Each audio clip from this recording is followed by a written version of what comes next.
বড় কষ্ট হয়। দুনিয়ার সবাই আমারে দেখতে পায়, কিন্তু আমি আমার মায়েরে দেখাইতে পারি না। আমার এজন্য মাঝে মাঝে কষ্ট হয়। সেদিনকে আমার কবরের পাশে গিয়া দাঁড়াইলাম। দেশে একটা মাহফিল ছিল, ওই খাতিরে দেশে যাই আগে মার কবরের পাশে গেলাম, সূরা ইয়াসিন তেলাওয়াত করলাম।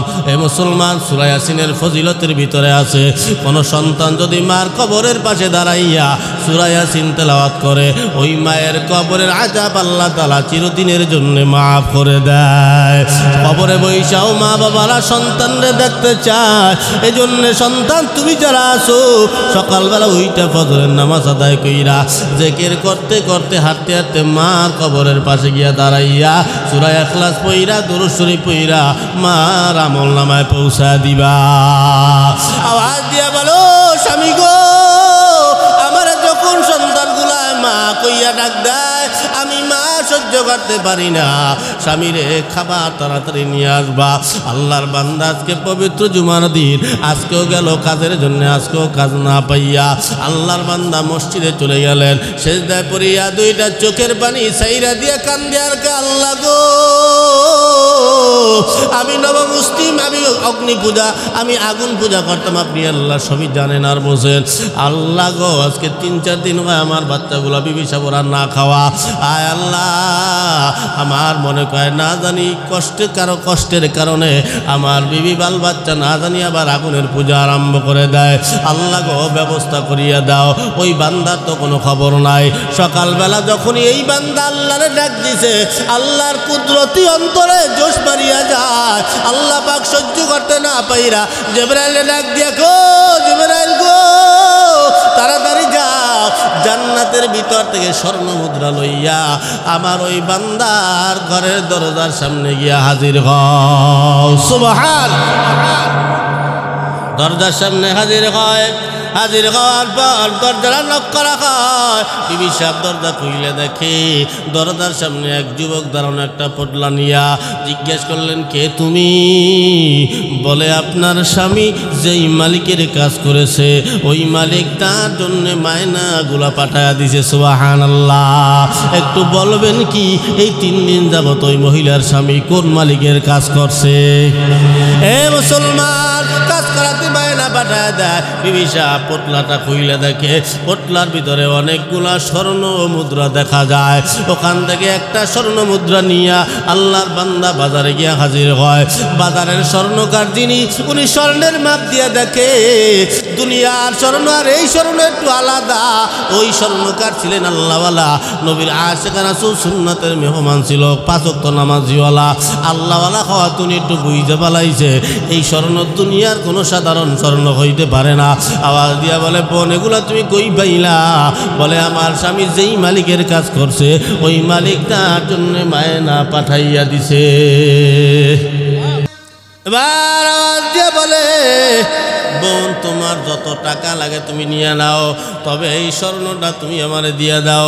ওই মহিলা টাকা দিয়ে দিলেন। টাকা দেওয়ার পরে ওই মহিলা বাজারে গিয়া গরুর গোশত, দুম্বার গোশত, মুরগির গোশত কিন্না, আটা ময়দা কিন্না, রুটি বানাইয়া গোশত ভুনা করিয়া স্বামীর জন্য অপেক্ষমান। স্বামী আসবে আর স্বামীর নিয়ে নিয়ে খাবে। এ মুসলমান, এদিক দিয়ে আল্লাহর বান্দা মসজিদে বসে বসে কান্দে ইবাদত করতেছে, ওদিক দিয়ে জুমার নামাজের আজান হয়।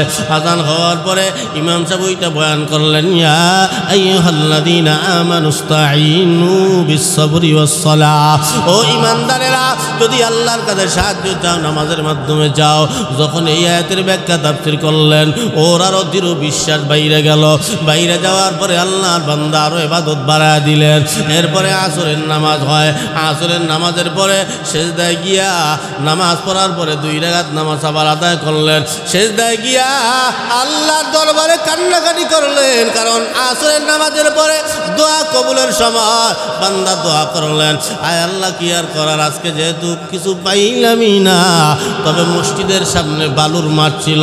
ও মনে মনে ভাবলেন, আমার সন্তানেরা যদি আমি যাওয়ার পরে দেখে যে আমার গামছার পোটলার ভিতরে কিছু বাধা আছে, অন্তত প্রথমবার দেখার পরে অন্তত মনে একটু শান্তি তো পাবে যে আব্বাই কিছু আনছে।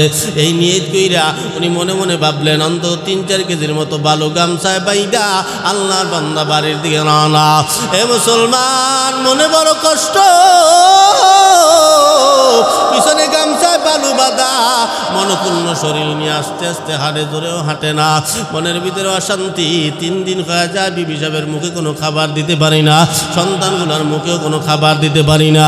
আল্লাহর বান্দা যাইতে যাইতে দরজার ভিতরে গিয়া দরজা নক করবে, এমন সময় দেখেন নাকের আগায় গোশতের ঘেরান পাওয়া যায়।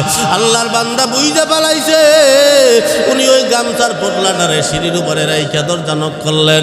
বিবি সাহেব দরজা খুইলা স্বামীর টান দিয়া ভিতরে নিয়ে গেল। যাওয়ার পরে স্বামী তাকায় দেখে তার পুরা ঘরের ভিতরে রুটি আর গোশত ভুনা তৈরি কইরা বিবি সাহেব বইসা রইছে। বিবি সাহেব বলে স্বামী ও বসো, খাইয়া লইয়া গে। স্বামী বলে না বিবি সাহেব আমি খাবো না। বলে কেন? বলে আমার মন ভালো। বলে না। বলে কেন? বলে তুমি কি কোনো অন্যায় কাজ কইরা টাকা পয়সা আনছো, খারাপ কাজ করিয়া টাকা পয়সা আনছো কিনা? বলে নাউজুবিল্লাহ স্বামী আপনি কি বলেন, টাকা আমি এমনি এমনি আনি না, আপনি খান, তারপরে আমি হাকিকত বলতেছি। বলে না না, বললে খাবো না, যদি হারাম হইয়া যায়। বিবি সাহেব বলতে বাধ্য হয়, আওয়াজ দিয়া বলে স্বামী গো, আপনি যেই মালিকের কাজ করছেন ওই মালিকটা খুবই ভালো, ওই মালিকটা বড় ভালো মালিক। ও স্বামী গো, আপনি যেই মালিকের কাজ করছেন ওই মালিক আপনার জন্য আজকে সকালবেলা অনেকগুলো স্বর্ণ মুদ্রা মায়না হিসেবে পাঠায় দিছে। সুবহানাল্লাহ।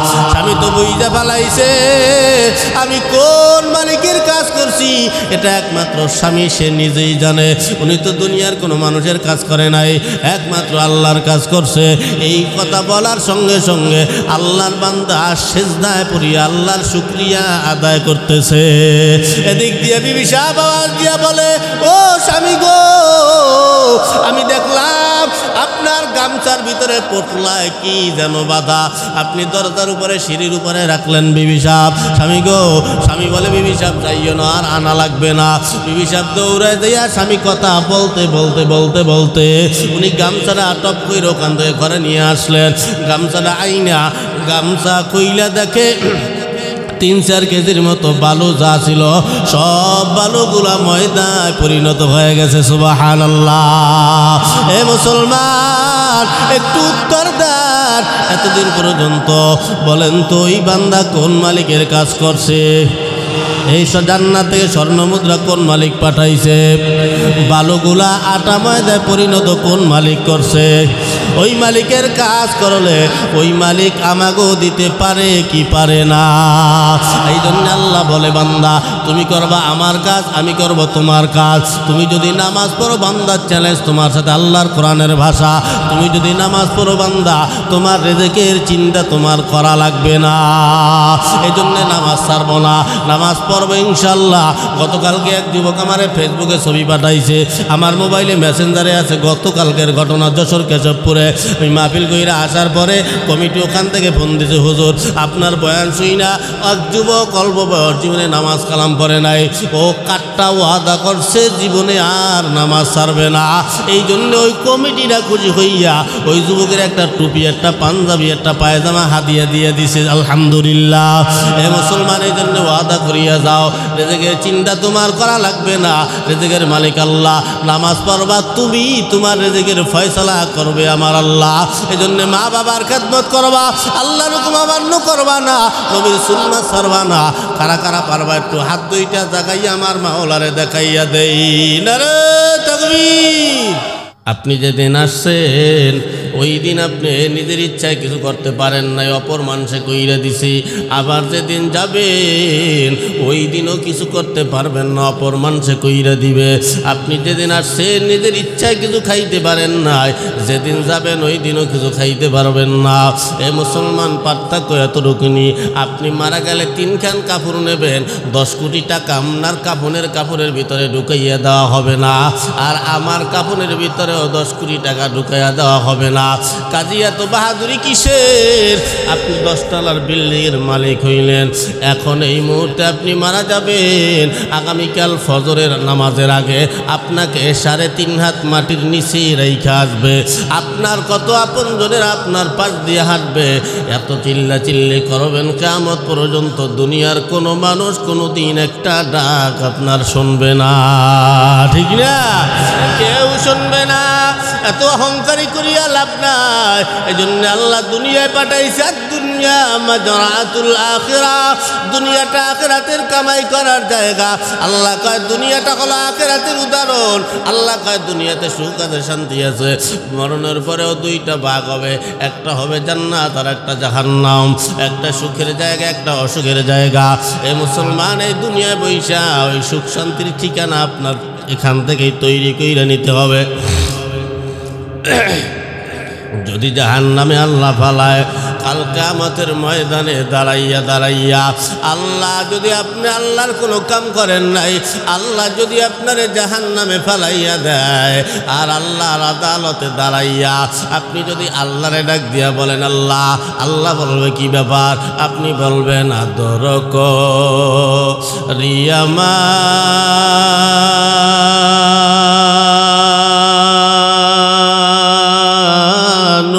আল্লাহ বানাইয়া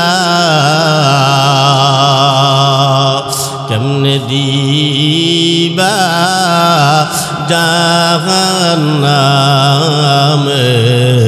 ফালাইয়া, কেমনে দিবা জাহান্নামে ফালাইয়া। এই মজার সুর দিয়া গান শোনাইলে কিন্তু আল্লাহ শুনবে না। যে আদর কইরা বান্দা বানাইলাম ঠিক, কিন্তু এই বান্দারে কেমনে জাহান্নামে ফালাবো, কেমনে ফালাবো? মুসা নবী একদিন আল্লাহর আওয়াজ দিয়া বলে, ও আল্লাহ গো, এত আদর করিয়া বান্দা বান্দি বানাবার পর কেমনে আবার জাহান্নামে ফালাবা? তোমার কি মায়া মোটেও লাগবে না? আল্লাহ পাক বলেন, মুসা সরাসরি দেখবা, প্র্যাকটিক্যালে দেখবা না শুনবা? মুসা নবী বলে, আল্লাহ সব করলেই ভালো হয়। আল্লাহ পাক বলে, যদি প্র্যাকটিক্যালে দেখতে চাও তাহলে ধানের চাষ লাগাও। মুসা নবী ধানের চাষ লাগাইলেন, বলে ধান বড় হয়ে গেল, ধানটা যখন পাকা ধরলো, বলে ধানটারে এবার কাইটা ফালাও। ধানটা কাটাও হয়ে গেল, ধানটা কাটার পরে বলে এবার ধানটারে সরিয়া ফালাও। ধানটা সরার পর এবার বলে এই ধানটারে বাতাসে উড়াও। বাতাসে উড়াইলে ধান কয় ভাগ হয়? কথা কয় না। 2 ভাগ হয়। এক ধান সরাসরি নিচে পড়িয়া যায়, আর একটা ধান বাতাসে উড়াইয়া অন্য জায়গায় নিয়ে ফালায়। এবার বলে ধানটারে রৌদ্রে শুকানোর আগে আগুনে পানি দিয়ে সেদ্ধ করতে হয়। আল্লাহ বলে, আয় মুসা, এই ধানটারে সেদ্ধ করতে হবে। বলে এই ধানটা সেদ্ধ করার জন্য আগুন জ্বালাইতে হবে, এবং তোমার লাকড়ি লাগবে, লাকড়ির ব্যবস্থা করো, লাকড়ি ছাড়া তো আগুন জ্বালানো যাবে না। মুসা নবী বলে, আল্লাহ লাকড়ি লাগবে না, লাকড়ির ব্যবস্থা তৈরি হয়ে গেছে। কি দিয়া জ্বালাবা? বলে আল্লাহ এই যে চিটাগুলা দেখা যায়, এই ধানগুলা আগুনের ভিতরে দিলেই তো আগুন ধাউ ধাউ করিয়া জ্বলবে। আল্লাহ পাক বলে, মুসা এটাও ধান আর ওটাও ধান, পার্থক্য শুধু এতটুকু, ওইটারে আগুনে জ্বালাবা আর এইটারে আগুনে জ্বালাবা না। কারণটা কি? বলে আল্লাহ এই ধানটা দিয়ে তো আমার পেট চলবে, আমার সংসার চলবে, আমাদের রেজেক। আর ওই ধানটা তো চিটা, ওটা কোনো কাজে লাগবে না, ওটার দ্বারা শুধু আগুন জ্বালানি কাজে লাগবে, আর কোনো কাজে লাগবে না। আল্লাহ পাক আওয়াজ দিয়া বলে, মুসা এরপর আর বলতে হবে না, আমিও কাল কিয়ামতের ময়দানে একটা ঝাড়া দিব, ওই ঝাড়ার কারণে 2টা ভাগ হবে। এক ভাগ যাবে ডান দিকে, আর এক ভাগ যাবে বাম দিকে। ডান দিকে যারা যাবে এদেরকে আমি আল্লাহ জান্নাত দিয়ে দিব, আর যারা বাম পাশে যাবে এদেরকে আমি আল্লাহ ওই চিরার মতো জাহান্নামের আগুনে ফালাইয়া ওদেরকে লাকড়ির মতো জ্বালাবো। আমি আল্লাহর কোনো মায়া লাগবে না।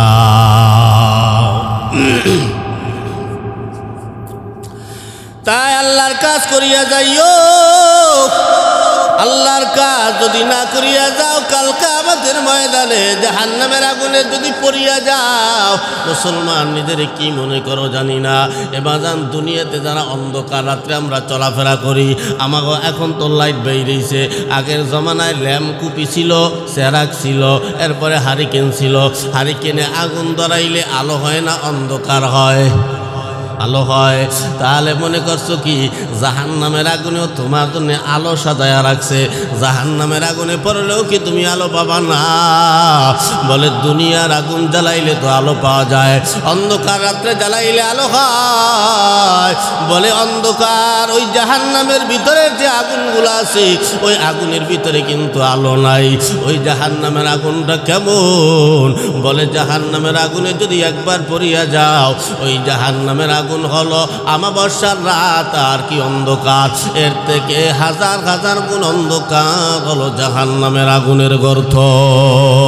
বলে কেমনে? তোমারে যদি জাহান্নামে একবার পালাইয়া দেয়, তুমি জাহান্নাম থেকে আযাবে সহ্য করতে না পাইরা তুমি বাইগা যাবা, জাহান্নামের দেওয়াল টপকায়া যাবা, কোনোদিনও সম্ভব না। বলে কেন সম্ভব না? বলে জাহান্নামে যেই মানুষটা পড়বে, ওই মানুষটার শরীরে একটা তিল হবে। তিলা চেনেন? তিলা হয় মানুষের শরীরে, কালা কালা তিলা। বলে একটা তিলা হবে, ওই তিলাটা হবে উহুদ পাহাড়ের সমান। আপনার শরীরের যদি একটা তিলা হয় উহুদ পাহাড়ের সমান, তাহলে আপনার দেহটা হবে কিসের সমান? একটু মাইপা নেন। ও মুসলমান, আমরা রাস্তাঘাটে চলাফেরা করি, দেখি ঢাকা শহরে বড় বড় মসজিদের পাশে দেখা যায়, বড় বড় মাজারে দরবারে গেলে দেখা যায় কিছু কিছু মানুষ দেখবেন একটা লোকের পেটের এই জায়গায় 10 কেজির মতো একটা টিউমার। ওর কি হাঁটাচলা করা সম্ভব? একটা লোকের এক পাও কলা গাছের মতো লম্বা মোটা, আর একটা পাও 1 বিঘা। ওর কি চলাফেরা করা সম্ভব? এক বেডার বিশাল বড় একটা মাথা, ছোট্ট একটা দেহ, ছোট্ট দুইটা পাও, ওর তো চলাফেরা সম্ভব নয়। আর এক লোকের বিশাল বড় একটা পেট, ছোট্ট একটা মাথা, ছোট্ট 2টা পাও, চিত্ত হইয়া পইরে রয়েছে, ওটার চলার ক্ষমতা নাই, ওঠারও ক্ষমতা নাই। তাহলে জাহান্নামের ভিতরে যদি আপনি পড়িয়া যান বাবা, আপনার শরীরে যদি একটা টিলা দেওয়া হয় উহুদ পাহাড়ের সমান, তাহলে আপনার দেহটা হবে কিসের সমান? একেবারে ডোলা ডালা। আমরা দেখি যারা বিশেষ করে বেশি মোড়া টাইপের বড় কষ্ট হয়, ওই জাহান্নাম থেকে উইঠা যাওয়ার আর আপনার উপায় থাকবে না। ওখান থেকে আযাব সহ্য করতে না পারিয়া আপনি যখন দৌড় মারবেন, ওই জাহান্নামের ভিতরে ছোট ছোট গর্ত আছে, এক একটা গর্ত বিশাল বিশাল গর্ত। ওই গর্তের ভিতরে সাপ আপনার জন্য সাজায় রাখছে, আর এক গর্তে আপনার জন্য বিষ্ণু সাজায় রাখছে, আর এক গর্তে জাহান্নামের অন্য প্রাণী আপনার জন্য সাজায় রাখছে। আপনি দৌড় মাইরা যখন পালাইতে যাবেন, জাহান্নামের ওই গর্তের ভিতরে গিয়া পড়বেন, যেই গর্তের ভিতরে বিষাক্ত সাপ আপনার জন্য হা কইরা রইছে। ওই বিষাক্ত সাপ আপনি ওই গর্তে পড়ার সঙ্গে সঙ্গে আপনারে এমন কামড় মারবে, ওই কামড়ের বিষের প্রতিক্রিয়া থাকবে 40 বছর করিয়া। বিষের প্রতিক্রিয়া সহ্য করতে না পাইরা আপনি আবার দৌড় মারবেন, ওইটা আবার আর একটা গর্তের ভিতরে পড়বেন। ওই গর্তের ভিতরে পড়ার সঙ্গে সঙ্গে বিচ্ছুগুলায় আপনারে দংশন করতে থাকবে। আপনি বিষের প্রতিক্রিয়া সহ্য করতে না পাইরা এইভাবে আবার দৌড় মারবেন, আর এক গর্তে পড়বেন, ওইভাবে আবার দৌড় মারবেন, আর একটা গর্তের ভিতরে পড়বেন। এইভাবে আপনার আযাব কিয়ামত পর্যন্ত চলতেই থাকবে রে বাবা। এ বাজার, এজন্য আল্লাহ দুনিয়ার জমিনে আমাদেরকে পাঠাইছেন আমিলুস সলিহাত, ভালো কাজ করার জন্য। আমরা কয়জনে ভালো কাজ করিয়া বেড়াই? এই জন্য অন্যায় পথে চলা যাবে না, অন্যায় কাজ করা যাবে না, কারণ ইবলিস আমাদের পিছনে লাইগা রইছে আমাদেরকে খারাপ কাজ করাবার জন্য। এই জন্য জাহান্নামকে একটু ভয় করতে হবে, জান্নাতের আশা রাখতে হবে, কারণ জাহান্নামে পইরা গেলে ওই জাহান্নামের আযাব সহ্য করার মতো 1 ইঞ্চি পরিমাণ, 1 সেকেন্ড পরিমাণ সময় আমাদের কারো শক্তি নেই যে জাহান্নামের আযাব আমরা সহ্য করতে পারবো। তাই সাবধান, জাহান্নামের আযাবে যেন আমাদেরকে না দরিয়া পালায়। এ মুসলমান, মানুষ ইচ্ছা করলে জাহান্নামের আগুন থেকে বাঁচতে পারে, গুনার থেকে মানুষ বাঁচতে পারে, কিন্তু মরণ থেকে কোনোদিন মানুষ বাঁচতে পারবে না। কিন্তু আমরা দুনিয়ার মানুষ মরণ থেকে বাঁচতে চাই, গুনার থেকে বাঁচতে চাই না। এ মুসলমান সাবধান, মরণ থেকে বাঁচা যাবে না, আমাদের গুনার থেকে বাঁচতে হবে। তাই সাবধান। নেকের কত পাওয়ার, বলে নেকের পাওয়ার কেমন জানো? এই নেকের বিনিময় তোমার এক ফোঁটা চোখের পানির বিনিময়, একটা নেকের বিনিময় আল্লাহ পাক আপনার জীবনের সব গুনাহ মাফ কইরা দিবে। এই জন্য সব আমলের বিনিময় নাজাত হবে না, এক আমলের বিনিময় নাজাত হবে। কয় আমল? এক আমল। এক আমলের কত পাওয়ার? তাহলে শোনেন, আপনারা অনেক বয়ানে শুনতে পারেন, এক পাহাড়ি অঞ্চল দিয়ে 3 যুবক রওনা, এক গুহার ভিতরে তারা আশ্রয় নেয়। আশ্রয় নেওয়ার পরে ওই উপর থেকে একটা পাথর গড়াইতে আইসা ওই যে গুহার ভিতরে 3 যুবক আটক হইল, ওই গুহার মুখের ভিতরে এমনভাবে আটকায় গেছে, যেমন বোতলের মুটকা আটকানো হয় ওইভাবে লাইগে গেল। মানে ভিতর থেকে কোনো আলো, বাহির থেকে কোনো আলো ভিতরে যাইতে পারে না, বাহিরের কিছুই দেখা যায় না। কি করা যায়? ওই 3 যুবকের ভিতরে একজন বললেন, এই দরজা সরাইতে হলে নিম্নে 40-50 জন লোক লাগবে।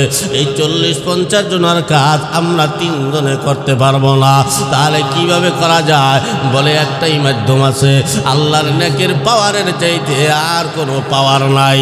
কেমন পাওয়ার? বলে আমাদের 3 জনের ভিতরে আমরা জীবনে যেই কাজগুলো ভালো ভালো কাজ করছি, এই ভালো কাজের ভিতরে যেই কাজটা একমাত্র আল্লাহর জন্য হয়েছে, নেকের জন্য হয়েছে, আল্লাহকে পাওয়ার আছে আল্লাহর জন্য হয়েছে, ওই নেকের বিনিময়ে আল্লাহর কাছে যদি পানা চাওয়া যায়, তাহলে আল্লাহ দরজা খুইলা দিতে পারে।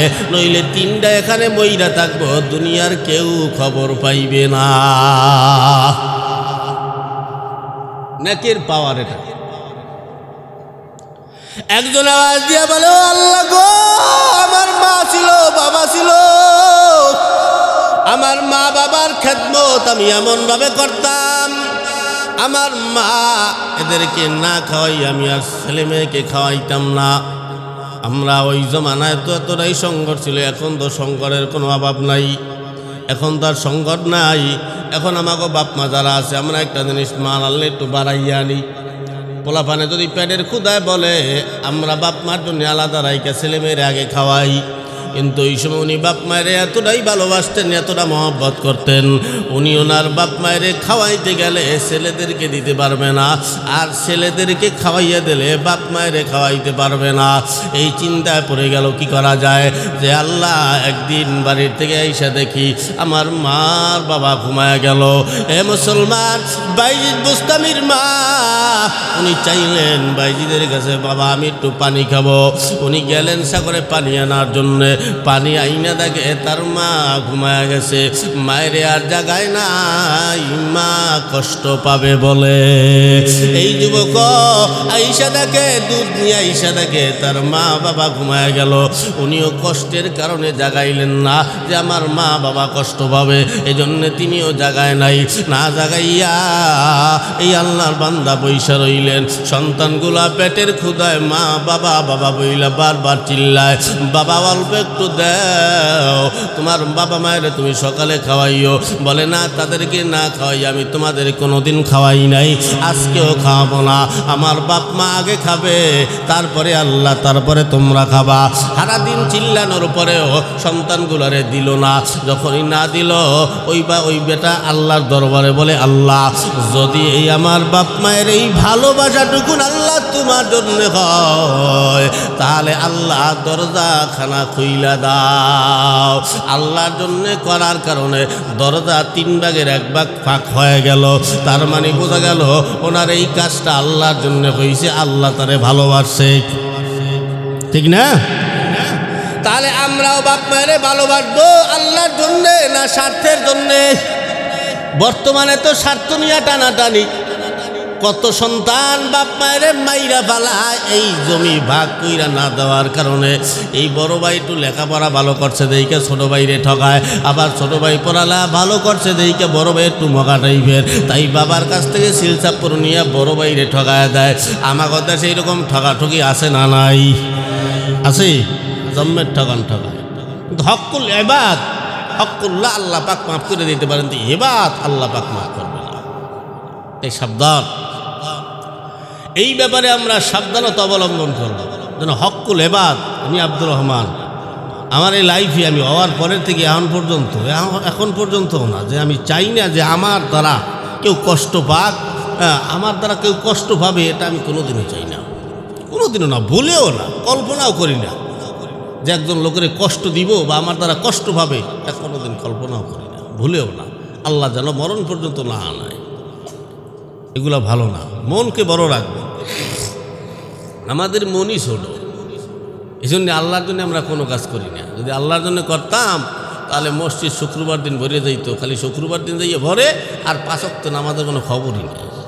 কী কথা কন না কা, খালি শুক্রবার ভরি আর 5 ওয়াক্তের খবর নাই।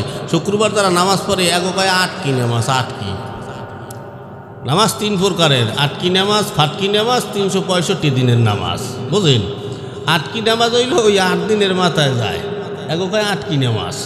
আর ফাটকি নামাজ হইল ওই মেম্বার চেয়ার মানাইছে, একটু মাতবার সাপাইছে সালিশ বিচার করতে, মাতবার নামাজই, মাতবার একটু নামাজ কালাম পরে, এখন ওই মাতবারের পিছিয়ে ঘুরতে আসে, মাতবারে নামাজ পড়তে যায়, আমি নামাজ না পড়তে গেলে কেমন দেয়া যায়, সিঁড়ি একটা টুহিলই যে পিছনে খাড়ায়, এইটার কয় ফাটকি নামাজ, আল্লাহরে ফাঁকি দিয়েছে।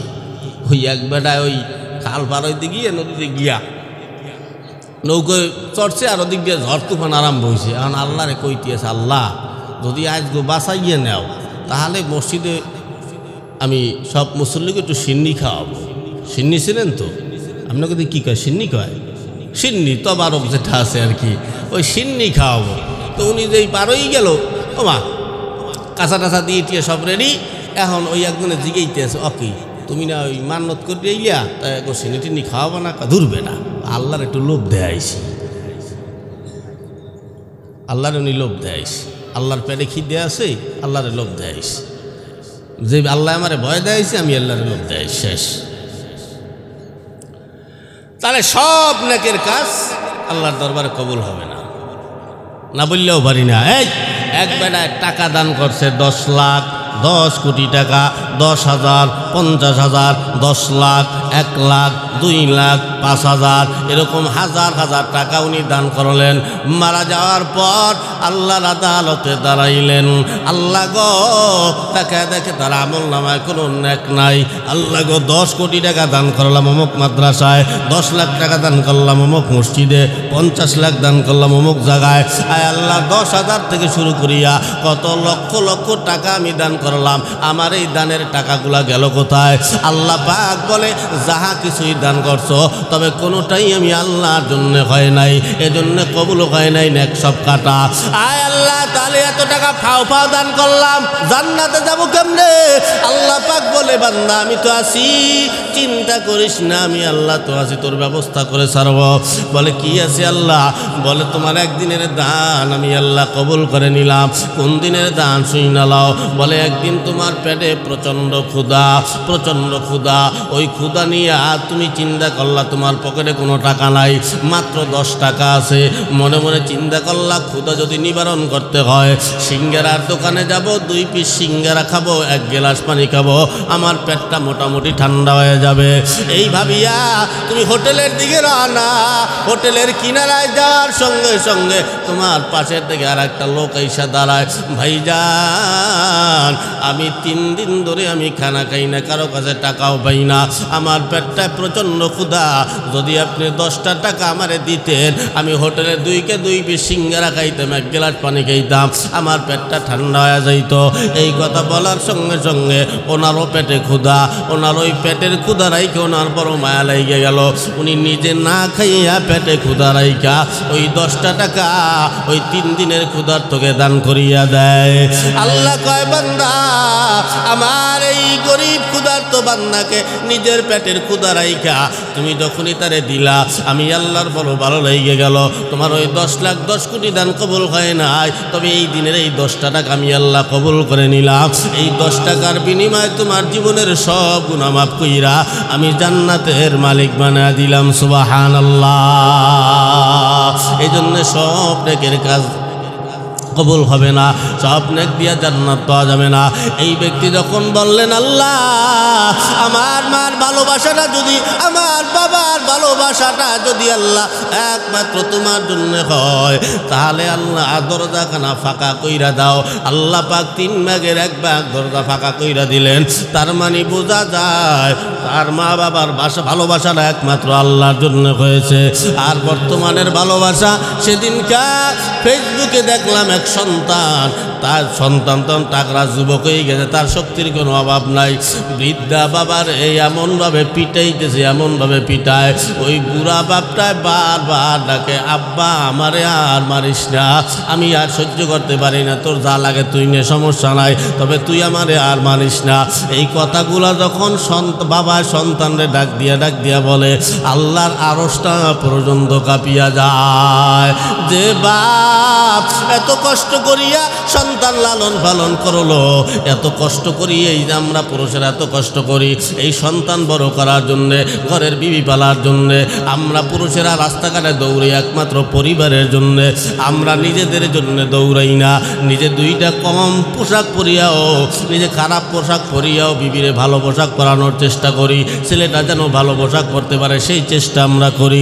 কিন্তু তারপরেও বুড়া হইলে যখন কোনো ছেলে সন্তান বাপ মায়েরে মানে না, বাপ মার কথা শোনে না, ওই সময় দুঃখ রাখার জায়গা থাকে না।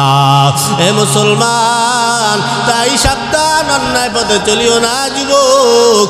আমাদের দেশের কিছু যুবক আছে, ওরা নিজেরা এমনভাবে নিজেরা গঠন করে, ওরা তো ঘরে গিয়া বাপ মার কথা মানে না, বাইরে বাইরে খারাপ মেয়েদের সাথে প্রেম প্রীতি করিয়া বেড়ায়, আবার বাপ মার কাছে এই যা টাকা চাইয়া নেয়, বাপ মায়ের টাকা দিতে না পারলে ওই বাপ মায়ের সাথে ওই মাইয়ার জন্য খারাপ ব্যবহার করে। এমন সুসন্তান আমাকে বাংলাদেশে আছে না নাই? তাই সাবধান যুবক ভাই, একটা পর নারীর জন্য বাপ মার সাথে খারাপ ব্যবহার করবা না। পর নারীর সাথে গিয়ে মেশে, উনি পর নারীর জন্য টাকা খরচ করে। 14ই ফেব্রুয়ারি ভালোবাসা দিবস পালন করে। কি দিবস? 14ই ফেব্রুয়ারি ভালোবাসা দিবস। ভালোবাসা দিবস কি আপনারা পালন করছেন? ক্যা তা 14ই ফেব্রুয়ারি আপনি আল্লাহর লাগে ভালোবাসা দিবস পালন করতেন, সমস্যা আছে? বুঝলেন? ভালোবাসা কি অপবিত্র কিছু? পবিত্র জিনিস নিয়ে তা ভালোবাসা পবিত্র জিনিস আপনি অপবিত্র বানাইবেন কে? এই ভালোবাসা দিবস আমি আমার বোন লাগে পালন করছি, একটা গোলাপ ফুল দিছি, এরপর একটা আংটি দিছি, চেন দিছি, ধরো এইলে তোমার 14ই ফেব্রুয়ারি ভালোবাসা দিবস। হালাল না? হালাল না? আমি আমার বউরে দিছি, আমার বউ মনে করেন, আমি মনে করছিলাম কেজি হানে খুশি হইবে, কিন্তু হেদেই মন খুশি হয়ে গেছে। বুঝলেন? নারী জাত এমন একটা জাত, ওদেরকে 1 কেজি ভালোবাসা দিলে আপনারা 2 মন ভালোবাসা দেবে। কি কথা কর না? ঠিক না? তুমি ভালোবাসো যাইয়া পরের বোন লোকে আইসে ব্যাটকাই কথা কইয়া নিজের বোন লোকে যাই মুখ আন্দার করে কথা কয়। হ্যাঁ, একালে বউ কি কয়? ওই শয়তান হবে আইসে, দেহ মোহের দিকে চাওয়ানো যায় না। কি এরকম কিছু বেড়া আছে না আমাদের দেশে? আছে, বউ কথা কইবে কচু, বউ ডরে ঠেলায় কথাই কইতে না, কথা কওয়ার আগে থাপড় মারিয়ে দাঁত 3টি ভালাই দেয়। কি এমন পুরুষ আছে আমাদের দেশে? ওরে মার রে, এমন মার দেয়, মারতে মারতে বাপ বলা হের পরও ছাড়ে না। তাই 14ই ফেব্রুয়ারি পালন করো, সমস্যা নাই। এরা বিশ্ব বেহায়া দিবস হইতেই পারে না, এটা ভালোবাসা দিবসই হবে। তবে ভালোবাসাটা যেন হালালভাবে হয়, হারামভাবে যেন না হয়। এ মুসলমান, এই লুচ্চামি লম্পুটি বাদ দাও। পরের মেয়ের সাথে কথা বলতে ভালো লাগে, পরের বউয়ের সাথে কথা বলতে ভালো লাগে, নিজের বউ লাগে ভালো করে কথা কয় না। আর 14ই ফেব্রুয়ারি পালন করে নিজের বাবার কাছ থেকে টাকা নিয়া 14ই ফেব্রুয়ারি মাইয়ার সাথে গিফট দিয়ে বেড়ায়। আবার আমাদের দেশে কিছু সন্তান আছে, কিছু যুবক আছে, ওরা 14ই ফেব্রুয়ারি ভালোবাসা দিবস পালন করতে গিয়া ওই মাইয়ার কাছে 14ই ফেব্রুয়ারি গিফট হিসাবে ওই মাইয়ার ইজ্জত চায়, ওই মাইয়ার সরলতাকে ব্যবহার করে, ওই মাইয়ার কাছে ইজ্জত চায়, ওই মাইয়ার সতীর্থ চায়। যদি এই ভালোবাসা দিবসের রাত্রে যদি আজকে তুমি আমার সাথে না কাটাও, তাহলে আগামীকাল তোমার সাথে আমার ব্রেকআপ, তোমার সাথে আর আমার ভালোবাসা থাকবে না। এমন ভালোবাসা আছে না? কি চায় না? চায় না?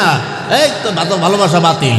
মাইয়ায় ওই ভালোবাসা টিকাইতে যাইয়া বাধ্য হইয়া ওই মাইয়ার সতীত্বই পুরুষের কাছে বিলীন করিয়া দেয়, তার ইজ্জতটারে নষ্ট করিয়া ফেলায়। ওরা তো অবুঝ মানুষ, বোঝে না যে কখন কোন সময় মেলামেশা করলে বাচ্চা পেটে যায়। এরকম অনেক মহিলা, এই কয়েকদিন আগে ফরিদপুরের ঘটনা, ফরিদপুর হাসপাতালের ভিতরে ছোট্ট একটা নবজাতক সন্তান ওর মা ডাস্টবিনের ভিতরে ফালায় রেখে গেছে। আমরা হাজারো দেখছি ফেসবুকের ভিতরে যে মা সন্তানকে ডাস্টবিনে ফালায় রেখে গেছে, কুকুরে মুখে লইয়া ওই মানুষের সন্তানটারে রাস্তায় রাস্তায় ঘুইরা বেড়ায়, হাজারো দেখা গেছে। তাই সন্তান ও পর্দার অন্তরালের মা, যুবক ভাইরা, এই মাইয়ার সতীত্ব নষ্ট করিয়া ফালাইলা, এদিকে 14 ফেব্রুয়ারি তুমি পালন করলা মাইয়ার ইজ্জত দিয়া। আর এই মাইয়ার 3-4 মাস যাওয়ার পরেই দেখা যায় এই মাইয়ার ভিতরে বমি বমি ভাব চলে আসছে, মাইয়া খালি বমি করে। এই কথা কন্যা ঠিক না? মাইয়ারা বমি করে কখন? পেটে বাচ্চা গেলে। এই এখন বলেন, এই মাইয়ায় এই অবৈধভাবে সম্পর্কে জড়াইয়া এই যে 3-4 মাস পরে বমি বমি ভাব চলে আসলো, বলেন এখন লোক লজ্জার ভয়, সমাজের ভয়, কলঙ্কের ভয় এই বাচ্চা কি পেটে রাখতে পারবে? বাধ্য হইয়া ডাক্তারখানায় যাবে, ডাক্তারখানায় যাইয়া ঔষধ বড়ি খাইয়ে এই বাচ্চাটারে নষ্ট করিয়া ফেলাবে, নইলেই বাচ্চাটারে বের করিয়া ফেলাবে, নইলে ডাস্টবিনে ফেলা দেবে, ওই কুকুরের মুখের খাবার হয়ে যাবে। এই সন্তান আল্লাহর আদালতে দাঁড়াইয়া তোমাদের নামে মামলা করবে, আল্লাহ গো আমার এই বাবার মা 14 ফেব্রুয়ারি পালন করতে যাইয়া অবৈধভাবে সম্পর্কে জড়াইয়া অবৈধভাবে মেলামেশা করিয়া আমি তো জোর কইরা আমার মায়ের গর্বে যাই নাই, আমারে জোর কইরা ঢুকাই দিছে আমার মায়ের গর্বে। ও আল্লাহ, আমার কি দুনিয়া আমার বাপ মা দেখতে ইচ্ছা করে নাই? আমার কি দুনিয়ায় বাঁচতে ইচ্ছা করে নাই? আয় আল্লাহ, আমি কেন ডাস্টবিনের খাবার ছিলাম? আমি কি ডাস্টবিনের ময়লা ছিলাম? আমি কি কুকুরের মুখের খাবার ছিলাম? আমারে কেন ডাস্টবিনে ফালাইলো? আমারে কেন কুকুরের মুখের খাবার বানাইলো? আয় আল্লাহ, আমার এই বাপ মা কেমনে জান্নাতে যাবে আল্লাহ?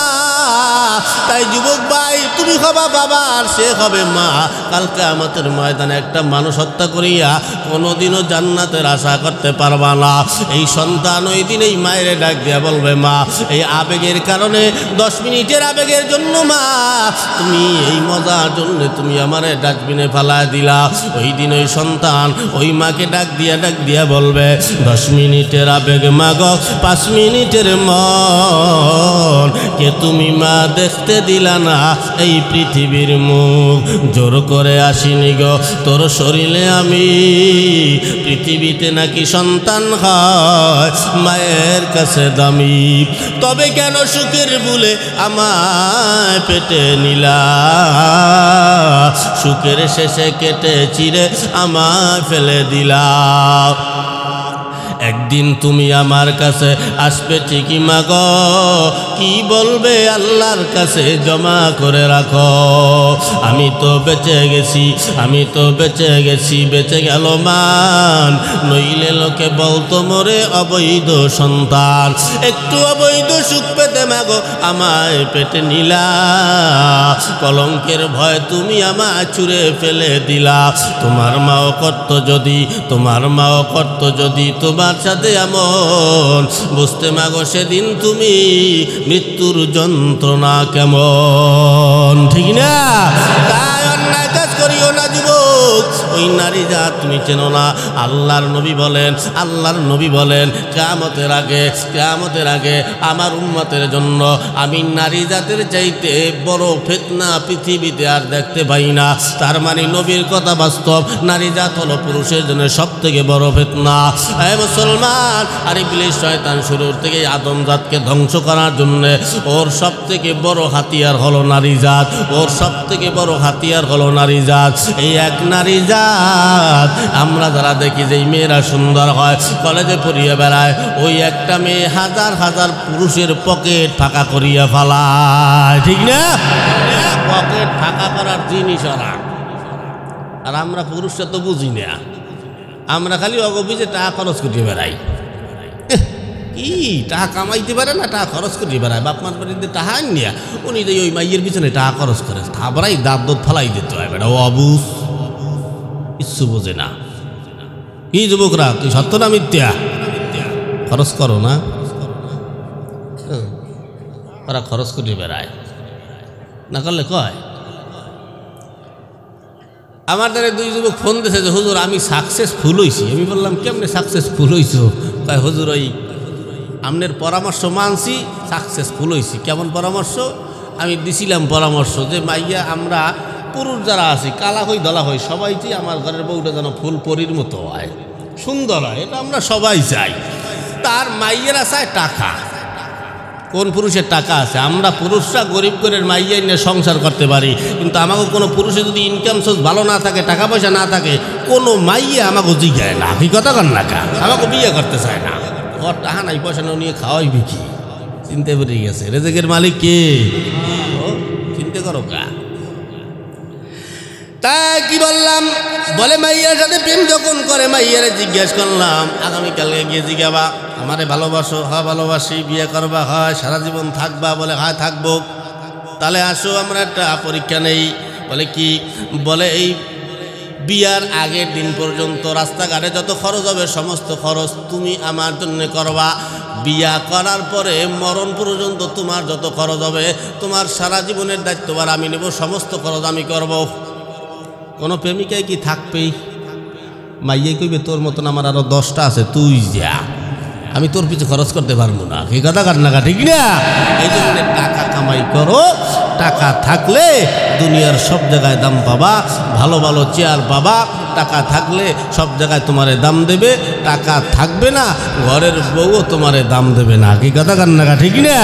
এই জন্য আমি গাই, টাকা পয়সা বেশি যদি করতে পারো কামাই, শ্বশুর শাশুড়ির কাছে ভালো তুমি জামাই।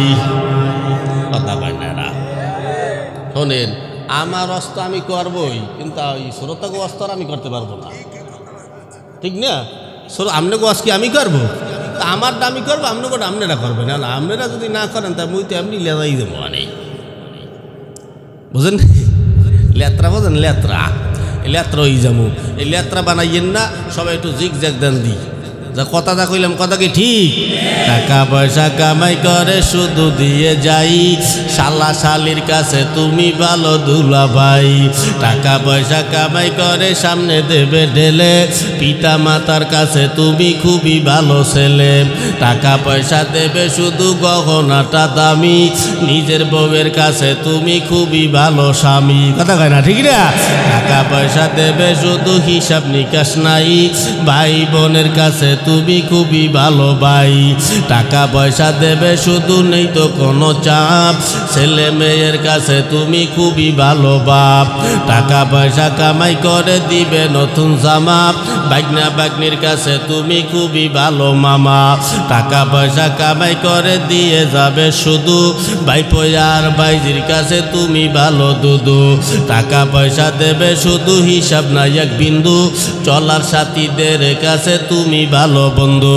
টাকা পয়সা কামাই করে দিবে ডজন ডজন, আত্মীয়দের কাছে তুমি খুবই ভালো স্বজন। কথা কয় না, ঠিক না? যুবকরা, তাই টাকা ধরো, টাকা ধরো, টাকা কামাই করো। টাকার মূল্য বুঝেছি ভাই যখন হইছি বড়। টাকা পয়সা দিতে পারলে সবার কাছে ভালো, না পারিলে সুন্দর মুখটা দেখবে তুমি কালো। আমার কথা ঠিক কিনা ভাই তোমরা সবাই বলো?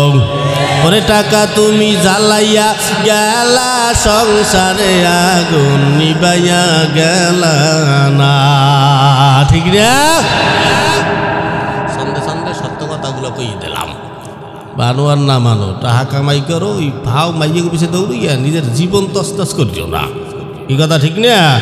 ওরা হলো পুরুষের পকেট ফাঁকা করার জিনিস, তাই ওদের পিছিয়ে দৌড়ানো যাবে না। যোগ্যতা অর্জন করো, টাকা কামাই করো, আমল ইচ্ছেদ করিয়া আল্লাহর কবরে চলিয়ে যাও। জিন্দেগি আর কয়দিন, ঠিক না?